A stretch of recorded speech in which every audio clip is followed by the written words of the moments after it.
Well, hello folks and welcome back. Today we're doing something that I've never done before. I haven't really got any idea what I'm doing, but I'm going to give it a go. As you saw at the start of the video and in the last video, if you click up here and watch it, I was in my bedroom and you'll have seen those shelves above my bed which have no doors on them.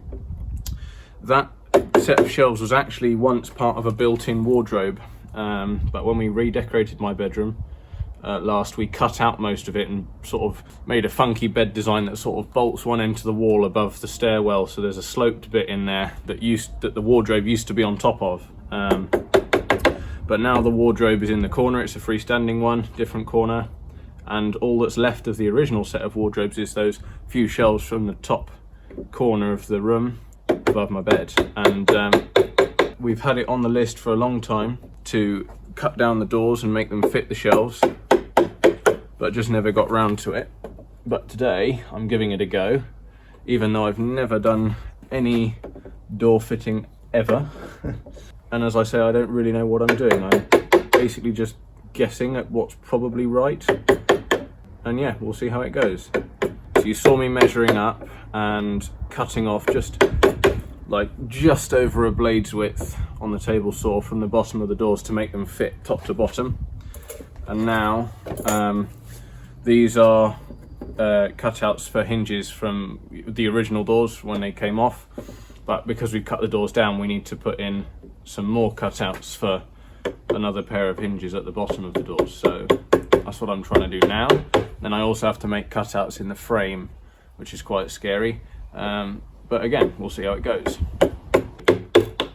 Thankfully, I'm not too fussed if I muck it up, because at the end of the day, if I have to throw the doors away, I'll just go back to having shelves like they are now. But if I can get the doors to fit, we will do that.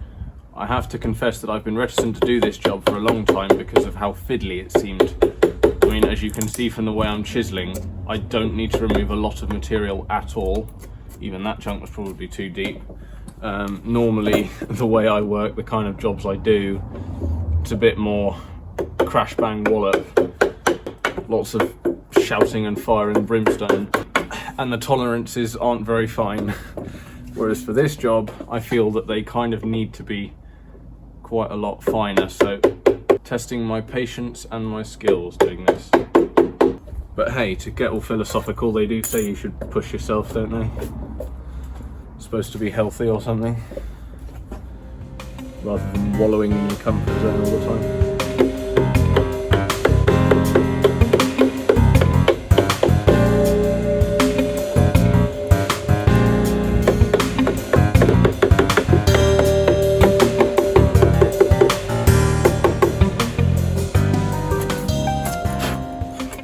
Okay, hopefully that works.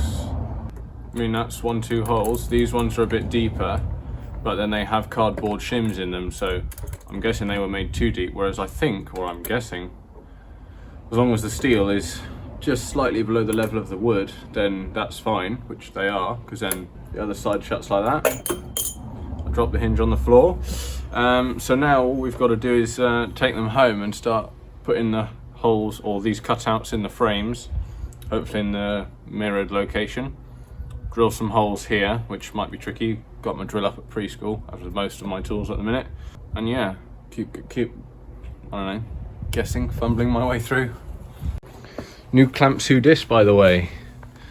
Got these off Facebook Marketplace. My first purchase off Facebook Marketplace, actually.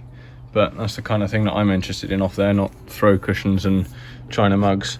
But they arrived literally this morning, and rather conveniently, because as I said, most of my tools are at preschool, including my little quick grip clamps.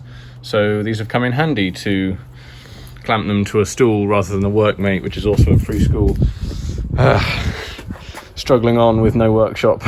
They're good though, I like them. Made in England, 8-inch ones, nice green colour. Happy with my purchase. Well, I've had to take the room completely to bits again. And it's also rather funny, we've got 2 videos on the trot in my room. Didn't expect that. But hey, never mind. And that's much better. The doors now have, I don't know, 2 mil of clearance at the top and the bottom. So Hopefully that's not too much, but that was the thinnest cut I could take really on the table saw. So 1, don't fall out. 2, splendid. Now make some cutouts for hinges. I need to do 4 of them in here, and yeah.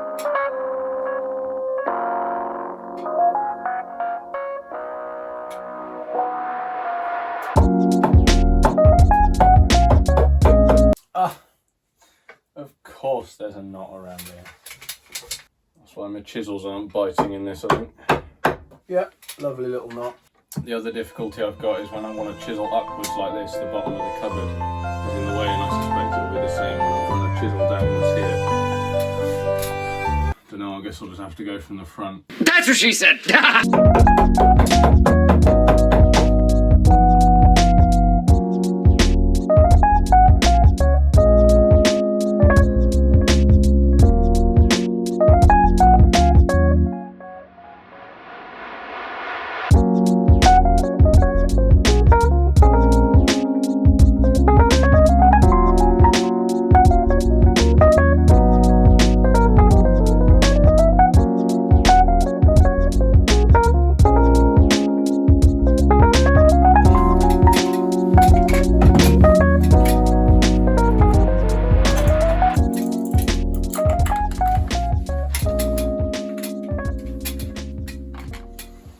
Okay, I think all of them are going to fit hinges in them.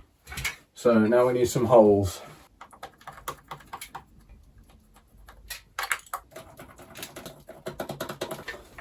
I've borrowed Dad's fancy drill. This is the dream one day. Just got to drill while in a stress position.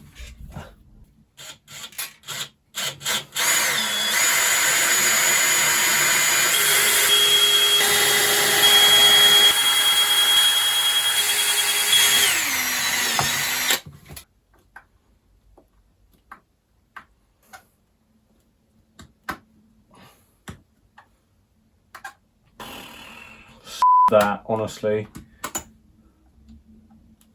there's just no way am I putting all of them in that fashion. Nuh-uh. No, thank you.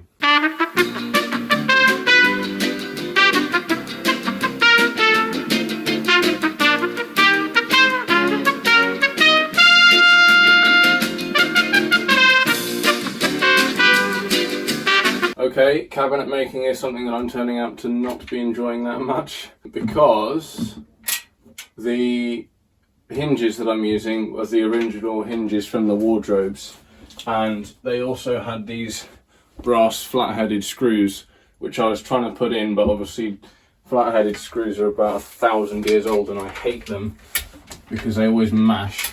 So I thought, okay, we'll go and get some modern posi drive ones. The modern posi drive ones though have thicker heads, so I think they are now hitting, I can't really see of course because it's inside the cupboard, but I think the heads of the screws are coming together when the hinges are trying to shut, and so it's not letting the doors shut all the way.